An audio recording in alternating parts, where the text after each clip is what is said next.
Tere, minu nimi on Kaspar ja olen Beardwoodi brändi asutaja. Oleme tegelenud puussepa töödega juba üle 10 aasta. Peamiselt valmistame puidust terrasse. Oleme täna Tartu Emajõel, tulge tutvuma.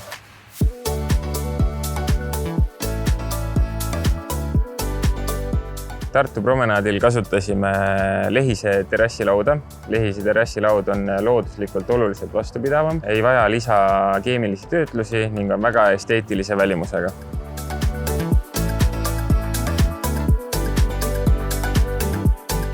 Valisime Estex Maxi kruvi just seepärast, et kruvil on väike pea ning see jätab oluliselt parema paigaldusvälimuse. Lisaks on kruvil väga kõva tõmbejõud. Kui paigaldada Lehise materjali, mis on küllaltki sikke, siis see tõmbab laua ilusti karkassi vastu. Kuna me asume Emajõe kaldal niiskel alal ning Lehis on väga happeline puu, siis see vajab kindlasti roostevaba A4 happekinglat kruvi. Lisaks puidukruvile kasutasime karkassi kinnitamiseks ka SV betoonikruve. Valisime Tartu promenaadi objekti just seepärast, et meile meeldivad suured ja huvitavad väljakutsed. Tartu promenaad on kindlasti ka meie üks suurimaid töid. Mitte igaüks ei saa öelda, et ta on valmistanud kliendile 1500 ruutu terrassi.